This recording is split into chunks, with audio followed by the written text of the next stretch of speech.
స్వెడిష్ circle method. ఈ వీడియోలో మనం స్వెడిష్ సర్కిల్ మెథడ్ అంటే ఏంటో చూద్దాం. స్వెడిష్ సర్కిల్ మెథడ్ అంటే దాన్ని మెథడ్ ఆఫ్ స్లైసెస్ అని కూడా అంటారు. ఎందుకని ఈ మెథడ్ మనం స్లైసెస్ యూజ్ చేసి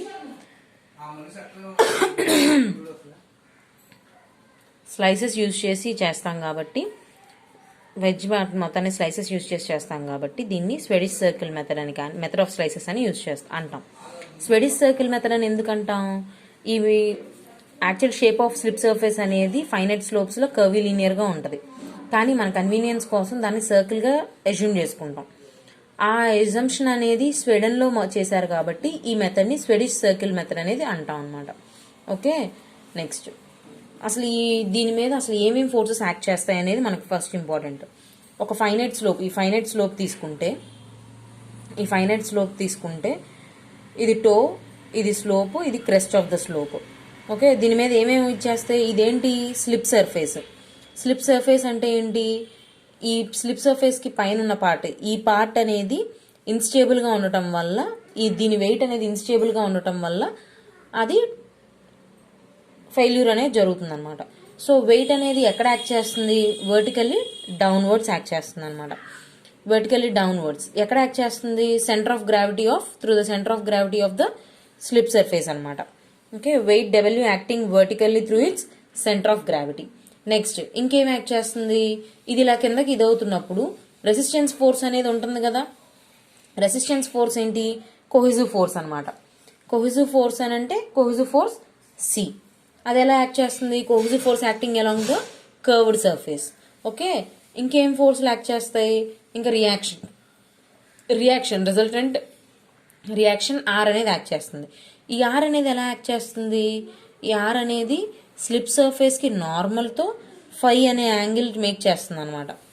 ఓకే, నెక్స్ట్ ఫోర్స్ వచ్చేప్పటికి reaction are at the base inclined at an angle phi to the normal of the slip surface. Okay, reactions on two vertical sides.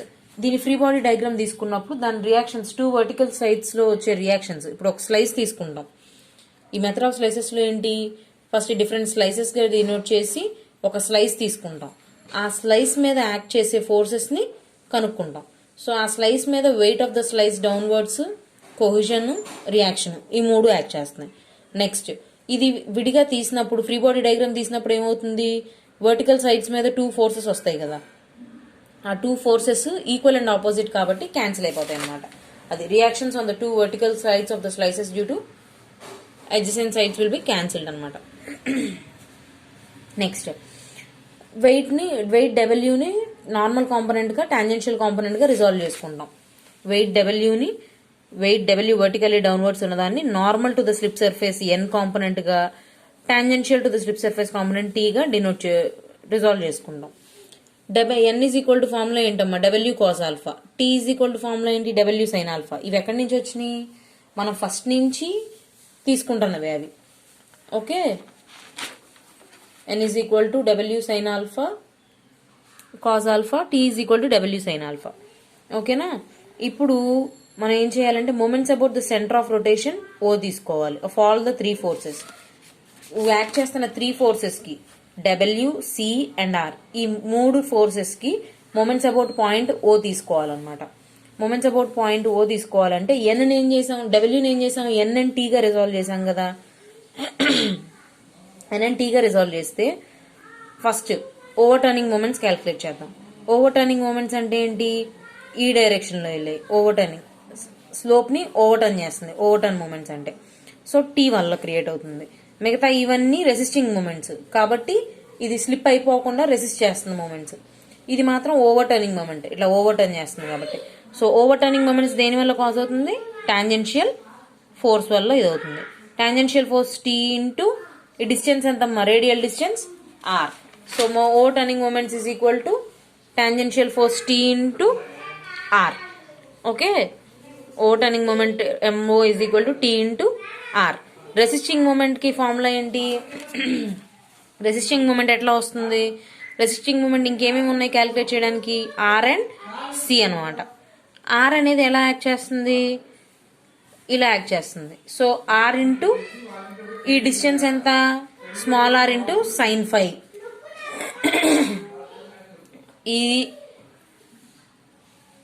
ఈ length are కాబట్టి దీని opposite angle ఎంత 5 కాబట్టి ఈ length వచ్చేప్పటికి are sine 5 అవుతుంది. Okay, so R into R sine 5, capital R into R sine 5 resisting moments లో capital R into R sine 5 plus ఇంకేం ఫోర్స్ ఉంది సి ఇంటూ ఇక్కడ మూమెంట్స్ అబౌట్ సి ఇంటూ ఏం తీసుకోవాలి, డెల్టా ఎల్ తీసుకోవాలి. C into delta L తీసుకుంటే ఏమొస్తుంది, ఈ ఒక వెజ్కి వస్తుంది. ఓకే, ఈ ఒక వెజ్కి వస్తుంది అనమాట. ఈ ఒక వెజ్కి సి ఇంటూ డెల్టా ఎల్ తీసుకుంటే అది ఎంత డిస్టెన్స్ లో యాక్ట్ చేస్తుంది, ఓ దగ్గర నుంచి ఆర్ అనే డిస్టెన్స్ లో యాక్ట్ చేస్తుంది. So C into delta L into R resisting moment plus R into R sine 5 ఇది resisting moment. Over turning moment ఏంటి, T into R. Resisting moment ఏమొస్తుంది, C into delta L into R plus R into R sine 5. ఇప్పుడు ఏం చేయాలి, forces ని radial direction లో resolve చేస్తే ఏమవుతుందంటే 5 డైరెక్షన్ లో N is equal to R cos 5 అవుతుంది. ఎందుకని, ఎన్ ఇది కూడా ఎన్నే కదా, ఇది కూడా ఎన్నే కదా, అడ్జసెంట్ సైడ్ కాబట్టి ఏమవుతుంది, N is equal to R cos 5, N by R is equal to cos 5 కదా. ఈ ట్రయాంగిల్ నుంచి ఈ సైడ్ ఏమో ఆరు, ఈ సైడ్ ఏమో క్యాపిటల్ ఆర్, ఈ సైడ్ ఏమో ఎన్ ఉంది. అప్పుడు ఏమవుతుంది, N is equal to R cos 5 అవుతుంది. ఈ ట్రయాంగిల్కి వేసారు అనుకోండి అమ్మా, ఏమవుతుంది, కాస్ 5 అంటే అడ్జసెంట్ సైడ్ బై హైపోటెన్యూస్, అంటే అడ్జసెంట్ సైడ్ ఎన్ అంటే ఇది నార్మల్ వెన్ అనేది పాస్ అవుతుంది కాబట్టి ఎన్. సో దాని నుంచి N is equal to R cos 5. Okay, దీని నుంచి R is equal to N by cos 5 రాసుకోవచ్చు కదా, అదనమాట. ఓకే, ఆ వాల్యూ వచ్చింది. ఆ వాల్యూని తీసుకొచ్చి ఇక్కడ ఈ ప్లేస్లో సబ్స్టిట్యూట్ చేయండి. ఎందుకు సబ్స్టిట్యూట్ చేస్తున్నాం ఇట్లాగా, మనకి వెయిట్ కాంపోనెంట్ నుంచి నార్మల్ కనుక్కోవచ్చు, కానీ ఆర్ వాల్యూ డైరెక్ట్గా తెలియదు కాబట్టి ఎన్ టర్మ్స్లో ఉంటే మనకు తర్వాత సాల్వింగ్ ఈజీ అవుతుంది ప్రాబ్లం సొల్యూషన్లో. అందుకని ఎన్ టర్మ్స్లోకి తెచ్చుకున్నాం. సో అప్పుడు రెసిస్టింగ్ మూమెంట్స్ ఏమవుతుందమ్మా, C into delta L into R plus R ప్లస్లో ఎన్ బై కాస్ 5 పెట్టండి, ఆ N by cos 5 into R sine 5 అవుతుంది. సైన్ 5 బై కాస్ 5 అంటే ఏంటి, tan 5. Okay, C into delta L into R. ఇప్పుడు factor of సేఫ్టీకి formula ఏంటి మనకి, resisting moment by over turning moment. Resisting moment అంటే ఏంటి, ఇది. ఓవర్ టర్నింగ్ మూమెంట్ అంటే ఇది, T into R. So factor of safety is equal to resisting moment by over turning moment. Factor of సేఫ్టీకి formula ఏంటమ్మా, ఇది. సో ఆర్ కామన్ గా ఉంది కాబట్టి ఆర్ కామన్ తీస్తే factor of safety is equal to C into delta L plus N into tan 5 by T. Okay, అది. ఇప్పుడు ఇదేంటి, ఇది ఓన్లీ స్లైస్ 4కి క్యాల్కులేట్ చేసాం. ఓకే, ఒక స్లైస్ 4 క్యాల్కులేట్ చేసాం. ఆల్ ద స్లైసెస్ కి కావాలంటే ఏంటి, సిగ్మాలు వేస్తే సరిపోతుంది కదా. డెల్టా ఎల్ అనేది స్లైస్ 4 యొక్క లెంత్, సిగ్మా వేసామనుకో ఆల్ ద ఇది వచ్చేస్తుంది. అలాగే ఎన్ అనేది ఏంటి, ఓన్లీ ఆన్ స్లైస్ 4 కాబట్టి సిగ్మా వేస్తే అన్ని స్లైసెస్ మీద ఎన్ వచ్చేస్తుంది. అట్లాగే సిగ్మా టీ. ఓకే, అర్థమైందా.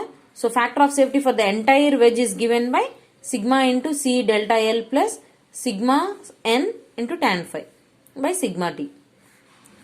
సి అండ్ 5 అనేది కాన్స్టెంట్ కాబట్టి అవి రెండు బయట తీస్తే సిగ్మా డెల్టా ఎల్ వస్తుంది. సిగ్మా డెల్టా ఎల్ అంటే ఏంటి, సిగ్మా డెల్టా ఎల్ అంటే ఏంటి, దీని డెల్టా ఎల్, దీనిది వీటన్నిటిది డెల్టా ఎల్ సమప్ చేస్తే సిగ్మా అంటే. సో ఇక్కడ నుంచి ఇక్కడ దాకా మొత్తం వేస్తే ఏమొస్తుంది, length of the arc LA అవుతుంది.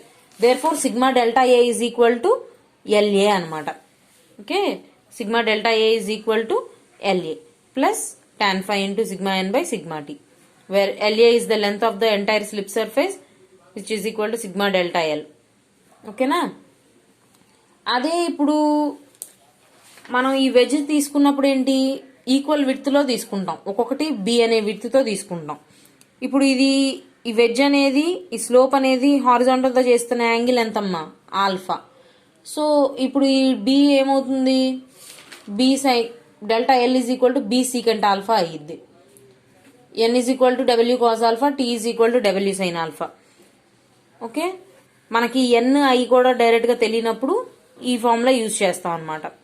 ఓకే, అసలు ఈ స్వీడిష్ సర్కిల్ మెథడ్ కి ప్రొసీజర్ ఏంటి అంటే, ఒక ట్రైల్ వెజ్ తీసుకుంటాం. ట్రయల్ వెడ్జ్ తీసుకొని ఒక ట్రయల్ వెడ్జ్ తీసుకుంటాం. దాన్ని సెకండ్ పాయింట్ ఏంటి, divide it into 6 to 12 vertical slices. ఈ వెజ్ని 6 స్లైసెస్ కానీ 6 నుంచి 12 స్లైసెస్ వరకు మన ఇష్టం. ఈక్వల్ విడ్త్, అన్ని బి విడ్త్ లోనే ఉండాలన్నమాట. ఈచ్ స్లైస్ యొక్క విడ్త్ వచ్చి బీనే ఉండాలి. Okay, divided into 6 to 12 vertical slices. Determine its weight and its line of action of each slice. W weight of slice కనుక్కోవాలి and its line of action కనుక్కోవాలి.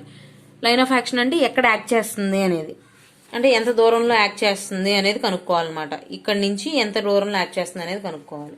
ఆ తర్వాత ఏం చేయాలి, వెయిట్ ని నార్మల్ కాంపోనెంట్ గా టాంజెన్షియల్ కాంపోనెంట్ గా resolve చేసుకోవాలి. Resolving the weight into normal and tangential components అనమాట. తర్వాత ఏం చేస్తారు, curved length of each slice ని క్యాలిక్యులేట్ చేయాలి. Curved length of each slice ని క్యాలిక్యులేట్ చేసి ఆ తర్వాత ఈ కర్వ్డ్ లెంత్ ఏంటి, delta L of each slice ని క్యాలిక్యులేట్ చేయాలి. ఆ తర్వాత దాన్ని అన్ని స్లైస్ ని సమ్అప్ చేస్తే వచ్చేది ఏంటి, లెంత్ ఆఫ్ ఆర్క్ వచ్చేస్తుంది. సో అన్ని తెలుస్తాయి కాబట్టి ఫ్యాక్టర్ ఆఫ్ సేఫ్టీ అనేది అబోవ్ ఈక్వేషన్స్ లో మనకి ఏది కంఫర్టబుల్ గా ఉంటే ఆ ఈక్వేషన్స్ యూజ్ చేసి ఫ్యాక్టర్ ఆఫ్ సేఫ్టీ కనుక్కుంటాం. ఇది Swedish circle method. Okay, next Swedish circle method లో యూజెస్ ఉంటాయి. యూజెస్ అనేది స్వెడిష్ సర్కిల్ మెథడ్ యొక్క యూజెస్ అనేది చాలా ఇంపార్టెంట్ అనమాట. యూజెస్ లో N curve and T curve. N curve and T curve అంటే ఏంటంటే, ఇప్పుడు ఫర్ ఎగ్జాంపుల్ ఇది ఉంది, ఇది ఫైనైట్ స్లోప్ అనమాట. ఓకే, దీనిలో పార్ట్స్ తీసుకుంటాం. దీనిలో పార్ట్స్ తీసుకొని ఈచ్ పార్ట్కి వెయిట్ ఆఫ్ యాక్షన్ కనుక్కుంటాం. వెయిట్ కనుక్కొని దాన్ని నార్మల్గా టాంజెన్షియల్ కాంపోనెంట్గా రిజాల్వ్ చేస్తాం. సో ఆబ్వియస్లీ మనకు ఈ వాల్యూస్ అన్ని తెలుస్తాయి. ఆ వాల్యూస్ అన్ని తెలిస్తే ఏం చేస్తాం అంటే ఒక హారిజాంటల్ లైన్ గీసుకోవాలి. ఒక హారిజాంటల్ లైన్ గీసుకొని ఎన్ వాల్యూస్ అన్ని వర్టికల్ ఆర్డినేట్స్గా ప్రొసెస్ చేసుకొని డాట్స్ పెట్టుకోండి. వాటన్నిటిని స్మూత్ కర్వ్ ద్వారా ఇది చేస్తే ఎన్ కర్వ్ వస్తుంది. అలాగే టీ వాల్యూస్ అన్ని హారిజాంటల్ మీద ఆర్డినేట్స్గా పెట్టుకుంటే ఈ కర్వ్ అనేది వస్తుంది అనమాట. అర్థమైందా? అట్లా N curve T curves form చేస్తాం. N curve T curves form చేసిన తర్వాత సిగ్మా ఎన్ కావాలంటే ఏంటంటే area of this diagram into unit weight. Area of N curve into unit weight వేస్తే సిగ్మా ఎన్ వస్తుంది. Area of T curve into unit weight వేస్తే sigma T వస్తుంది అనమాట. Area of T curve into gamma వేస్తే T వస్తుంది అనమాట. Okay, అది ఇది uses of N curve and T curve అనేది కంపల్సరీ అడుగుతాడు కాబట్టి జాగ్రత్తగా ప్రిపేర్ అవ్వాలి. ఓకే, అది